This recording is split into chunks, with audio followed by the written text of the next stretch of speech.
السلام علیکم ورحمۃ اللہ وبرکاتہ۔ امن و سلامتی قائم ہو جانے کے بعد غزوہ احد اور غزوہ احزاب کے بیچ میں جو مہمات اللہ کے رسول صلی اللہ علیہ وسلم نے انجام دیں، یہود کے جن قبائل کو ان کی فتنہ پروری کی وجہ سے مدینہ سے نکالا اور جن لوگوں کے خلاف دیگر کارروائیاں کی، امن و امان قائم ہو گیا اور جزیرہ عرب پورا عام طور پر پرسکون ہو گیا۔ لیکن 1 سال کی مدت بھی نہیں گزری تھی کہ یہود جنہوں نے کہ طرح طرح کی ذلت و رسوائیوں کا سامنا کیا تھا اپنی غداری اور خیانت کے نتیجے میں، اپنی چال بازیاں اور سازشوں کے نتیجے میں، ان کا غصہ ٹھنڈا نہیں ہوا تھا اور نہ تو انہوں نے اپنے ساتھ کیے گئے ان تادیبی اقدامات سے کوئی سبق لیا تھا۔ تو ان لوگوں نے یہ سوچا کہ چلو عرب کے تمام قبائل کو پھر ایک بار مسلمانوں کے خلاف بھڑکا کر کے ایک فیصلہ کن جنگ لڑ لیتے ہیں۔ تو ان لوگوں نے اپنے اس دل کی جلن کو اور خیبر کی جانب جلا وطن کیے جانے کے نتیجے میں مسلمانوں کے خلاف پھر سے ایک سازش رچنے کے لیے تیار ہو گئے اور تیاری کرنے لگے تاکہ مسلمانوں کو ایک فیصلہ کن جنگ میں ان کے انجام تک پہنچا دیں کہ دوبارہ وہ سر اٹھانے کے قابل نہ بچیں۔ اس لیے وہ لوگ 20 سرداران یہود کے 20 سردار بنو نذیر میں سے قریش کے پاس گئے، ان کو اللہ کے رسول صلی اللہ علیہ وسلم کے خلاف جنگ پر ابھارنے کے لیے، اور یہ کہ وہ لوگ ان کے ساتھ ان کے حلیف رہ کر کے جنگ کریں گے، اور خود سے ان کی مدد کا بھی وعدہ کیا۔ قریش نے ان کی بات مان لی، اور حالانکہ قریش نے دوسری بار جو غزوہ بدر ہونے کا وعدہ ہوا تھا مسلمانوں اور کفار قریش کے درمیان جنگ احد میں، اس کی خلاف ورزی کی تھی۔ تو قریش نے یہ سوچا کہ اس طرح یہود کا ساتھ دے کر کے وہ اپنی ناموری اور عزت پھر سے حاصل کر لیں گے اور اپنی بات رکھنے کا بھی اس کے ذریعے سے انتظام کر لیں گے۔ تو پھر یہ جو 20 لوگوں کا یہودوں کا وفد تھا، یہ قبیلہ غطفان کی طرف گیا، ان کو بھی اللہ کے رسول صلی اللہ علیہ وسلم کے خلاف ورغلایا، وہ لوگ بھی ان کی بات مان گئے۔ پھر یہ تمام قبائل کے پاس جا کر کے اسی طرح سب کو بھڑکایا اور سب کو مسلمانوں کے خلاف آمادہ کر لیا۔ تو جس کے نتیجے میں قریش مدینہ کے جنوب کی جانب سے اور ان کے حلفاء جو تھے، ان کے ہم نوا، وہ لوگ تہامہ سے نکلے اور ان کی قیادت ابو سفیان کر رہا تھا۔ یہ لوگ 4000 کی تعداد میں تھے، اور ان کے ساتھ بنو سلیم بھی مر دہران نامی جگہ پر آ کر کے مل گئے، اور مشرق کی جانب سے غطفان اور بنو فزارہ کا قبیلہ آیا، عیینہ ابن حصن کی سرداری میں، بنو مرہ حارث ابن عوف کی سرداری میں، بنو اشجع مسعر ابن رخیلہ کی سرداری میں، اور بنو اسد وغیرہ کا بھی قبیلہ آ کر کے ان لوگوں کے ساتھ مل گیا، اور یہ سارے گروہ جو تھے مدینہ کی طرف حرکت کرنے لگے، اور ان کا ایک وعدہ تھا کہ اس کے مطابق یہ لوگ اپنی جنگی حکمت عملی انجام دیں گے۔ کچھ ہی دنوں کے بعد ایک لشکر جرار 10,000 کی تعداد پر مشتمل مدینہ کے ارد گرد منڈرانے لگا، بلکہ ایسا لشکر کہیے کہ جس کی تعداد مدینہ کی ساری آبادی سے بھی زیادہ تھی۔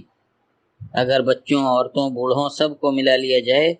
تو مدینہ کی آبادی 10,000 نہیں رہی ہوگی، اور یہ لشکر 10,000 پر مشتمل تھا۔ اور اگر یہ مدینہ کے ارد گرد پہنچ جاتے، مدینہ کے قریب، تو مسلمانوں کی وجود پر، مسلمانوں کی شناخت پر بہت بڑا خطرہ ہوتا، بلکہ ان کو جڑ سے خاتمے کا سبب بھی بن جاتا۔ لیکن اللہ کے رسول صلی اللہ علیہ وسلم کی چاق و چوبند قیادت ہر موقع پر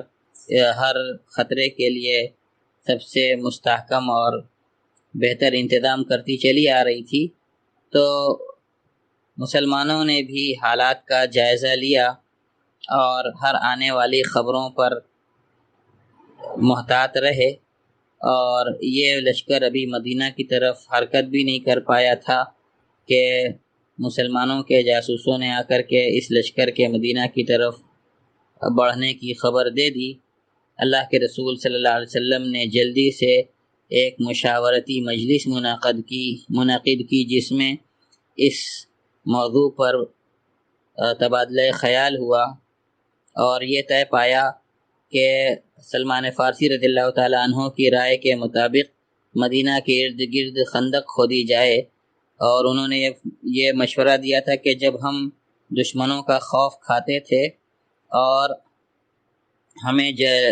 ان سے لڑنے کی طاقت نہ ہوتی یا ان کے مقابلے کی سامنا ہمارے پاس مہلت نہ ہوتی، تو ہم اپنے سامنے خندق کھود کر کے قلعہ بند ہو کر کے لڑتے تھے۔ اللہ کے رسول صلی اللہ علیہ وسلم اس خطے کی تنفیذ کے لیے جلدی کرتے ہیں، ہر 10 آدمیوں کو 40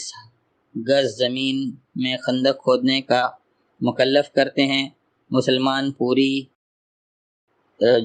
جوش و خروش سے خندق کھودنے میں مشغول ہو جاتے ہیں۔ اللہ کے رسول صلی اللہ علیہ وسلم بھی ان کی مدد کرتے ہیں اور ان کا حوصلہ بڑھاتے رہتے ہیں۔ اور بخاری شریف میں اسی سلسلے میں ایک حدیث آئی ہے سہل بن سعد رضی اللہ تعالیٰ عنہ سے کہ ہم اللہ کے رسول صلی اللہ علیہ وسلم کے ساتھ خندق کھود رہے تھے اور ہم مٹیاں اپنے کندھوں پر ڈھو ڈھو کر کے خندق سے نکال رہے تھے، تو اللہ کے رسول صلی اللہ علیہ وسلم نے اس موقع پر فرمایا کہ اللہم لا عیش الا عیش الاخرہ فاغفر للمہاجرین والانصار، اور اسی معنی کی ایک حدیث حضرت انس رضی اللہ تعالیٰ عنہ سے بھی مروی ہے کہ جب اللہ کے رسول صلی اللہ علیہ وسلم نے ان کو بھوک اور پیاس کی شدت برداشت کر کے خندقیں کھودتے ہوئے دیکھا تو اسی طرح کا شعر پڑھا، تو جواب میں صحابہ کرام نے بھی شعر پڑھا کہ نحن الذین بایعوا محمدا علی الجہاد ما بقینا ابدا،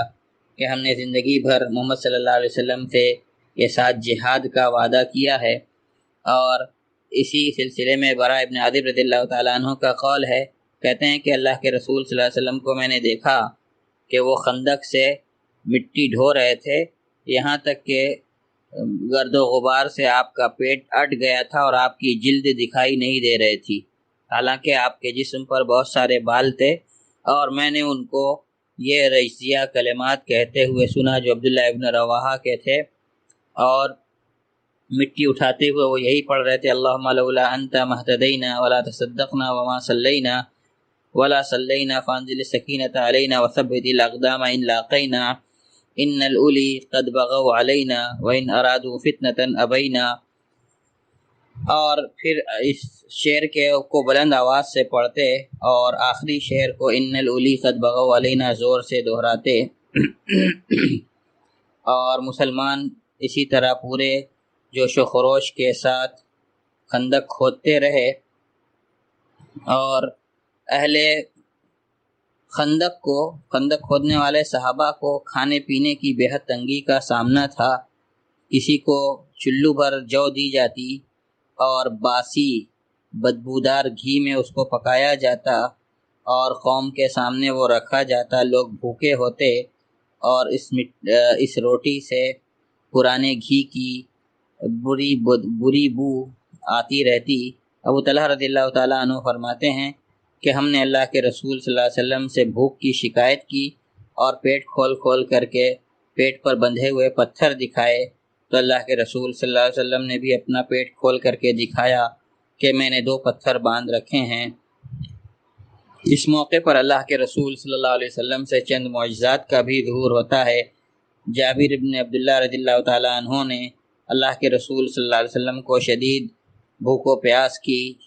حالت میں دیکھا تو ایک جانور ذبح کیا اور ان کی بیوی نے آٹا گوندھا، 1 سا جو کا آٹا گوندھا، پھر انہوں نے آ کر کے چپکے سے اللہ کے رسول صلی اللہ علیہ وسلم سے کہا کہ چند لوگوں کو لے کر تشریف لائیں۔ اللہ کے رسول صلی اللہ علیہ وسلم پورے اہل خندق کو لے کر کے وہاں پہنچے اور ان کی تعداد 1000 تھی۔ سب نے اس کھانے سے جی بھر کر پیٹ بھر کر کے کھایا، اور ہانڈی اسی طرح سے ابل رہی تھی جس طرح سے اس کو پکایا گیا تھا، اور آٹا جتنا تھا جس میں سے روٹی گوندھی جا رہی تھی، آٹا جوں کا توں اتنا ہی موجود تھا۔ اسی طرح سے نعمان ابن بشیر کی بہن ایک چلو کھجور لے کر کے آئیں تاکہ ان کے والد اور ان کے ماموں اس سے اپنا پیٹ بھر سکیں، تو ان کا گزر اللہ کے رسول صلی اللہ علیہ وسلم کے پاس سے ہوتا ہے۔ اللہ کے رسول صلی اللہ علیہ وسلم ان سے کھجور مانگتے ہیں اور اس کو ایک کپڑے پر بکھیر دیتے ہیں، پھر خندق والوں سے کہتے ہیں کہ آئیے اس میں سے کھائیے۔ کھجور کھانے لگتے ہیں لوگ، اور سارے خندق والے اس سے کھا کر کے سیراب ہو جاتے ہیں، اور کھجور برکت ہو کر کے بڑھ کر کے اتنی ہو گئی تھی کہ کپڑے کے باہر گری پڑ رہی تھی۔ ان دونوں واقعات سے بھی ایک زبردست واقعہ یہ پیش آیا، جس کو امام بخاری نے حضرت جابر رضی اللہ تعالیٰ عنہ سے روایت کیا ہے کہ خندق کھودتے ہوئے ہمارے سامنے ایک چٹان آ گئی، لوگوں نے آ کر کے اللہ کے رسول صلی اللہ علیہ وسلم کو خبر دی، تو آپ نے فرمایا کہ میں اتر کر کے دیکھتا ہوں، اور آپ پھر اٹھے، آپ کے پیٹ پر پتھر بندھا ہوا تھا، اور 3 دن سے ہم بھوکے تھے، ہم کو کھانے کا کچھ میسر نہیں تھا۔ اللہ کے رسول صلی اللہ علیہ وسلم نے کدال ہاتھ میں لی اور اس پر ایسی ضرب لگائی کہ وہ ریزہ ریزہ ہو گئی۔ برا ابن عازب رضی اللہ تعالیٰ عنہ اسی سلسلے میں فرماتے ہیں کہ چٹان اتنی سخت تھی کہ اس میں کسی کلہاڑی کا، کسی کدال کا کوئی اثر نہیں ہوتا تھا۔ جب ہم نے اللہ کے رسول صلی اللہ علیہ وسلم سے شکایت کی تو آپ نے کدال لی، بسم اللہ کر کے ایک بار مارا اور کہا کہ اللہ اکبر، اعطیت مفاتیح الشام، مجھے شام کی کنجیاں دی گئی ہیں، اور میں شام کے سرخ قلعوں کو اپنے سامنے اسی وقت دیکھ رہا ہوں۔ پھر آپ نے بسم اللہ پڑھ کر کے اللہ اکبر کہا اور دوسری ضرب لگائی اور کہا کہ مجھے فارس کے قلعے عطا کیے گئے ہیں، میں اس کے سفید محلوں کو اپنے سامنے دیکھ رہا ہوں۔ پھر تیسری مرتبہ ضرب لگائی اور کہا کہ بسم اللہ، اللہ کا نام لیا، تو سارا پتھر جو چٹان کا تھا وہ ریزہ ریزہ ہو گیا، اور آپ صلی اللہ علیہ وسلم نے فرمایا اللہ اکبر، مجھے یمن کی بھی کنجیاں دی گئی ہیں، میں صنع کے دروازے اپنی اسی جگہ سے دیکھ رہا ہوں۔ اور مدینہ کے 3 جانب سے چٹانیں اور باغات گھیرے ہوئے تھے، اور شمال کی جانب خالی علاقہ تھا، تو اللہ کے نبی صلی اللہ علیہ وسلم ایک جنگی ماہر کی حیثیت سے یہ جانتے تھے کہ مکی لشکر اور احزاب کا جو لشکر ہے، یہود اور کفار اور تمام قبائل کا، وہ اسی جانب سے حملہ آور ہو سکتا ہے، تو اسی جانب خندق کھودنے کا حکم دیا، اور مسلمان دن بھر خندق کھودتے اور رات کو اپنے گھر والوں کے پاس لوٹ جاتے، یہاں تک کہ منصوبہ بندی کے طور پر جو طے پایا تھا اتنی خندق کھود لی گئی، اور کفار کا لشکر ابھی مدینہ کے قریب بھی نہیں پہنچ پایا تھا، اور قریش 4000 کا لشکر لے کر کے آ کر کے اسیال روما کے پاس جو ایک علاقہ ہے جرف اور زابا کی طرف، اور غطفان اور ان کے جو حلیف تھے وہ لوگ نجد کی جانب سے 6000 کا لشکر لے کر کے آئے، اور یہ لوگ احد کی جانب سے مدینہ کی طرف بڑھے۔ جب مسلمانوں نے ان لشکروں کو دیکھا تو کہا کہ یہ وہی لشکر ہے جس کا ہم سے اللہ اور رسول نے وعدہ کیا ہے، اور اللہ اور رسول نے سچ کہا، اور ان کو ایمان اور ان کے ایمان اور اللہ کے لیے خود سپردگی میں اضافہ کر دیا۔ اور مسلمانوں کا تو حال یہ تھا کہ ان کو اللہ کے وعدے پر بھروسہ تھا، لیکن منافقین اور کمزور دل والے، ان کے دل گھبرا گئے اس لشکر کو دیکھ کر، اور ان لوگوں نے کہا کہ ہم کو تو لگتا ہے کہ اللہ اور رسول کا وعدہ صرف دھوکہ ہے۔ اللہ کے رسول صلی اللہ علیہ وسلم بھی 3000 کا لشکر لے کر کے نکلے، اور ان لوگوں نے اپنی پیٹھیں پہاڑ کی جانب کر لیں، سلا پہاڑ کی جانب، جو مدینہ میں ایک چٹیل اور بے آب و گیاہ پہاڑ تھا، اور اس سے ان لوگوں نے اپنے پیچھے سے اپنے آپ کو محفوظ کر لیا اور خندق کو اپنے اور کافروں کے درمیان رکھا، یعنی سامنے خندق تھی اور پیچھے پہاڑ تھا، اس طرح سے دونوں جانب سے وہ لوگ محفوظ ہو گئے۔ اور ان کا جو نعرہ تھا اس موقع پر وہ تھا حامیم لا ینصرون۔ تو اللہ کے رسول صلی اللہ علیہ وسلم نے مدینہ پر ابن ام مکتوم عبداللہ ابن ام مکتوم رضی اللہ تعالیٰ عنہ کو مقرر کیا، اور عورتوں اور بچوں کو حکم دیا کہ ان کو مدینہ کے ٹیلوں پر اونچی جگہوں پر بھیج دیا جائے۔ اور جب مشرکوں نے مسلمانوں پر حملے کا ارادہ کیا اور مدینہ پر چڑھائی کی کوشش کی تو دیکھا کہ سامنے ایک چوڑی خندق ہے جو ان کے اور مدینہ کے درمیان حائل ہے، تو ان لوگوں نے محاصرے کا پروگرام بنایا، اور جب کہ وہ اس کے لیے تیار نہیں تھے، جب وہ مکہ سے چلے تھے کہ محاصرے کی نوبت آئے گی، اس لیے کہ یہ جنگی حکمت عملی ان کے لیے نئی تھی اور اس کو عرب جانتے نہیں تھے، تو اس کا انہوں نے اندازہ نہیں کیا تھا اور نہ اس کے بارے میں کوئی مشورہ کیا تھا۔ تو وہ لوگ خندق کے ارد گرد غصے میں گھومتے اور کوئی پتلی جگہ تلاشتے تاکہ اس سے خندق پار کر کے مدینہ میں داخل ہو سکیں۔ مسلمان ان پر تیر برساتے اور ان کی ہر حرکت پر نظر رکھتے تاکہ وہ لوگ خندق کو پار کرنے کی کوشش نہ کر سکیں اور نہ تو اس میں مٹی ڈال کر کے اس کو بھر سکیں، تاکہ مدینہ کے لیے ان کا راستہ ہموار ہو جائے اور وہ خندق پار کر کے مدینہ پر چڑھائی کر سکیں۔ مکہ کے شہ سواروں نے خندق کے آس پاس کھڑے رہنے کو پسند نہیں کیا بغیر کسی فائدے کے، اور اس محاصرے کا کوئی نتیجہ نہیں نکلتا دکھ رہا تھا، کیونکہ محاصرہ کرنا ان کی عادت نہیں تھی۔ تو ایک جماعت ان میں سے نکلی جس میں عمرو ابن عبد ود اور اکرمہ ابن ابی جہل اور ضرار ابن خطاب وغیرہ تھے۔ تو ان لوگوں نے سوچا کہ لاؤ کوئی تنگ راستہ خندق میں سے پا کر کے پار کر لیں، اور وہ اپنے گھوڑے کو لے کر کے خندق میں کود گئے، اور سلا پہاڑ کے درمیان علی ابن طالب رضی اللہ تعالیٰ عنہ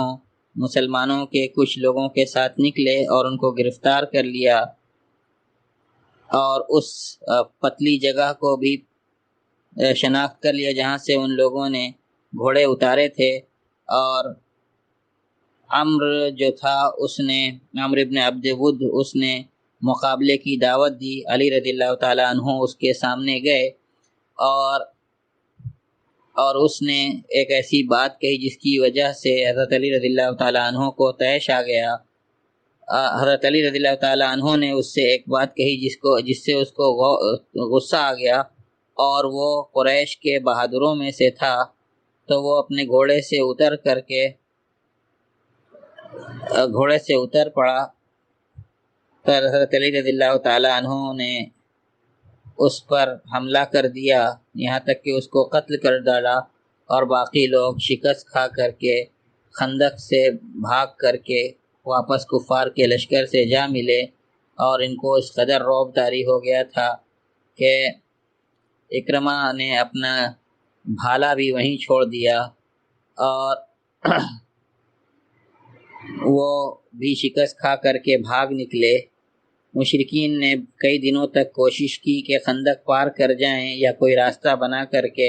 مدینے پر چڑھائی کریں، لیکن ہر بار مسلمانوں نے ان کی تمام چالوں کو ناکام کر دیا اور ان پر تیر برسا کر ان کو خندق سے اور مدینہ پر چڑھائی سے دور ڈھکیلتے رہے، یہاں تک کہ مشرکین کی تمام کاوشیں ناکام ہو گئیں، اور اس شدید دفاع اور معارضے کے نتیجے میں اللہ کے رسول صلی اللہ علیہ وسلم سے بعض نمازیں بھی چھوٹیں۔ صحیحین میں حضرت جابر رضی اللہ تعالیٰ عنہ سے روایت ہے کہ عمر بن الخطاب رضی اللہ تعالیٰ عنہ خندق کے دن آئے اور کفار کو برا بھلا کہنے لگے، اور کہا کہ اللہ کے رسول